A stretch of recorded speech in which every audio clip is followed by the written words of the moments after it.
નમસ્કાર, હું હર્ષ રાઠોડ, ન્યૂઝ ગુજરાતમાં આપનું સ્વાગત છે। સમાચારની શરૂઆત રાજકોટથી। રાજકોટના યુનિવર્સિટી રોડ પર આવેલા ભગતસિંહ ગાર્ડન નજીક આવેલ ગુજરાત હાઉસિંગ બોર્ડના ક્વાર્ટર જર્જરિત હોવાથી આરએમસી દ્વારા નોટિસ ફટકારવામાં આવી હતી। આજે રાજકોટ મહાનગરપાલિકાની ટીમ દ્વારા નળ અને વીજ કનેક્શન કાપવા જતા સ્થાનિક લોકોએ વિરોધ કર્યો હતો। નળ કનેક્શન કાપવા માટેના ખાડામાં એક વૃદ્ધ દ્વારા સુઈ વિરોધ નોંધાવવામાં આવ્યો હતો। જો કે ત્યાર પછી સ્થાનિક રાજકોટ મહાનગરપાલિકા કચેરી ખાતે પહોંચ્યા।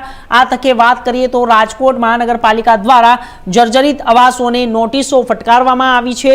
ત્યારે રાજકોટ મહાનગરપાલિકા દ્વારા યુનિવર્સિટી રોડ પર આવેલ ભગતસિંહ ગાર્ડન નજીક ગુજરાત હાઉસિંગ બોર્ડના ક્વાર્ટરનો નોટિસ ફટકાર્યા બાદ સવારે રાજકોટ મહાનગરપાલિકાના અધિકારીઓ નળ કનેક્શન કાપવા માટે પહોંચ્યા। ત્યારે સ્થાનિક લોકોએ વિરોધ કર્યો અને એક વૃદ્ધ દ્વારા નળ કનેક્શન કાપવાના લઈને ખાડામાં સુઈ મનપા તંત્રનો વિરોધ કર્યો। ત્યારબાદ સ્થાનિક લોકોએ રાજકોટ મહાનગરપાલિકા કચેરી ખાતે દોડી આવ્યા અને મેયર ચેમ્બરની બહાર ઘેરાવ કર્યો અને પ્રયાસ કર્યો કે જો કે મેયર ચેમ્બરની માં આવતાની સાથે જ રાજકોટ મનપાના મેયર નેહલ શુક્લ દ્વારા પોતાની ચેમ્બર બહાર આવી રજૂઆત કરવા આવેલા લોકોને મળ્યા અને લોકોની અંદર બોલાવી વેદનાઓ સાંભળી અને સ્થાનિક લોકોને વધુ સમય આપવા માટે આદેશ કરતા પ્રકારની સાંત્વના આપવામાં આવી હતી। ચોમાસાની સિઝન નજીક છે ત્યારે રાજકોટ મહાનગરપાલિકા દ્વારા ગુજરાત હાઉસિંગ બોર્ડના વિસ્તારવાસીઓને જર્જરિત મકાનને લઈને નોટિસો પાઠવવામાં આવી છે, ડિમોલેશનની કામગીરી કરવામાં આવી છે। ત્યારે આપ જોઈ રહ્યા છો કે અત્યારે વિસ્તારવાસીઓ છે કે રાજકોટ મહાનગરપાલિકા કચેરી ખાતે નવનિયુક્ત મેયર નેહલ શુક્લ સહિતના પદાધિકારીઓ છે તેને મળવા આવ્યો છે અને માંગ કરી રહ્યા છે કે ચોમાસાની સિઝનમાં જે કહેવાય ડિમોલેશન અને જે કહેવાય મકાન ખાલી કરાવવાની નવી સૂચના આપવામાં આવે ત્યારે આપણે કેટલાક વિસ્તારવાસીઓ સાથે વાત કરીશું। શું કહેશો, અત્યારે ચોમાસાની સિઝન નજીક છે હવે અને જે કહેવાય જર્જરિત મકાનોની ડિમોલેશનની નોટિસ પાઠવી છે, પહેલા મહાનગરપાલિકા નોટિસ દેખાડી આ બધી જર્જરિત ઇમારતો જર્જરિત તો અમારા માઇનર છે, એટલું નથી કે ભયજનક કે પડી જાય કાંઈ કે કોઈને જાનહાનિ થાય એવું કાંઈ નથી। માઇનર ક્રેક આ તો એવું હોય કે પ્લાસ્ટર ઉખડી ગયું હોય એવું જેવું તેવું હોય તો એ તમે કરવા રેડી જ છે ને। અને કોર્પોરેશનની નોટિસ અમે ટૂંક સમયમાં જ આપી છે, એવું નથી કે અમને 6 મહિનાથી કે વર્ષ દિવસથી આપી છે, મહિના 2 મહિનાથી ટૂંક સમયથી નોટિસ અમને આપે છે તો અમે કરવા રેડી છીએ। અમે ક્યાં ના પાડીએ છીએ અમે નથી કરવું, પણ નાના માણસો છે એના ટાઈમ જોઈએ, પૈસા ભેગા કરવા પડે, બધાને કોઈ કડિયા મળે સારો કે અમારી બજેટમાં આવે એવું તો એ તમને ટાઈમ તો આપવો જોઈએ ને। હવે તત્કાલમાં આવીને અત્યારે એક છત પાડી નાખી, એક મકાનની છત પાડી નાખી છે અને બધાને અમારો કનેક્શન રદ કરી નાખ્યા, ઉપરથી વાલ બંધ કરી દીધો પાણીનો। પાણી વગરનું અમારે શું કરવાનું? કેટલા સમયથી આ સમસ્યાનો સામનો કરી રહ્યો છો તમે? કેટલા સમયથી આ સમસ્યા છે તે તમારે સામનો કરવો પડે? અમારે ઘણા ટાઈમથી છે, આઈ થિંક છેલ્લા અમને તો બે મહિનાથી તમે કમ્પલસરી મથી છે આમાં। કેટલી અમે રજૂઆત કરી છે, અમે ગાંધીનગરે રજૂઆત કરી એવા છે કે બેનને સમય આપો, તમે આવી રીતે આ ખોટું કરો આ બધું। જર્જરિત ઇમારતની નોટિસ આપવામાં આવી હતી, તમારું બિલ્ડિંગ જર્જરિત છે તો કીધું તો મહાનગરપાલિકાને કેમ હવે ચોમાસામાં જર્જરિત ઇમારત દેખાય છે, પહેલાનો દેખાડે શિયાળો ઉડે ઋતુ ભાઈ 4 મહિને ત્યારે નો દેખાડું, હવે કેમ દેખાડું? એ તો અમે એને પહેલા કહે છે કે 6 મહિના પહેલા અમારે જે અમુક જગ્યાએ બધાને પૈસા બાકી હતા ને અમે 3 કરોડ રૂપિયા હાઉસિંગ બોર્ડમાંથી ભર્યા છે। ત્યારે હાઉસિંગ બોર્ડના સાહેબો પણ ત્યાં આવ્યા હતા તો એ ટાઈમે એ લોકો અમને કેમ ન કીધું કે આ જર્જરિત છે તો તમારે ખાલી કરવું પડશે?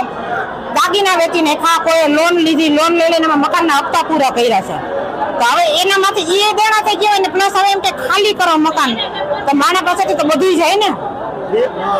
બેટા તમે શું કહેશો, તમે જે મકાનમાં રહો છો તે જર્જરિત છે તો રાજકોટ મહાનગરપાલિકા કહે છે હવે તો ક્યાંક ને ક્યાંક તમારો વેરો પણ ભરો છો છતાં મહાનગરપાલિકા પ્રાથમિક સુવિધાઓ આપે છે નથી આપતી? પ્રાથમિક સુવિધામાં એ અમારા નળ નહીં કાપવા આવ્યા છે તો પછી અમારે ક્યાં જવું? એમ 792 ક્વાર્ટર છે અને અમારે જવું ક્યાં ને? હમણાં કાંઈ કરીએ એમ તરત તો ન મળે, થોડો ટાઈમ તો આપવો જોઈએ ને। કાંઈ ત્રણ આવીને તોડવા માંડી ગયા। બાજુ ચોમાસાની સિઝન આવશે હવે ત્યારે આ ચોમાસાની સિઝનમાં રાજકોટ મહાનગરપાલિકાને દેખાય છે ત્યાં ગરીબ લોકોને ચોમાસામાં જ આવે છે, અમારા નોટિસો ચોમાસામાં જ આવે છે અને હેરાન કરે છે। ગરીબ લોકોની છત છીનવવાનું રાજકોટ મહાનગરપાલિકા કામ કરે એવું લાગે છે? હા એમ જ છે। તમારી શું માંગ છે, શું કાર્યવાહી થઈ છે? અમને ટાઈમ આપો અને અમે રિપેરી કરવા તૈયાર છીએ બધા, પણ લાઈન નળ પાણી કાપી નાખે તો ક્યાં જવું અમારે? હા તો ક્યાં જવું? અમે વેરાય ભરીએ છીએ, લાઇટ બિલ ભરીએ છીએ તો પછી જાય ક્યાં અમે? પાણી કેટલા દિવસથી બરોબર છે, હવે અત્યારે પાણી કાપ્યું છે, સાથે ડિમોલેશન ચાલુ કરી દીધું છે। તત્કાલમાં બધું તો ભેગું ન જ થાય ને. અત્યારે અમે દોડવાનું ને અમે કામ ધંધા મૂકીને બધા એના પોતાના કામ ધંધા મૂકીને અહીંયા બધા હેરાન થઈ છે. કેટલા અંદાજે કેટલા વિસ્તારમાં કેટલા સોસાયટીમાં લોકો રહેતા હોય છે? 792 ફેમિલી છે એટલે આઈ થિંક 4,500 ઉપર માણસો છે.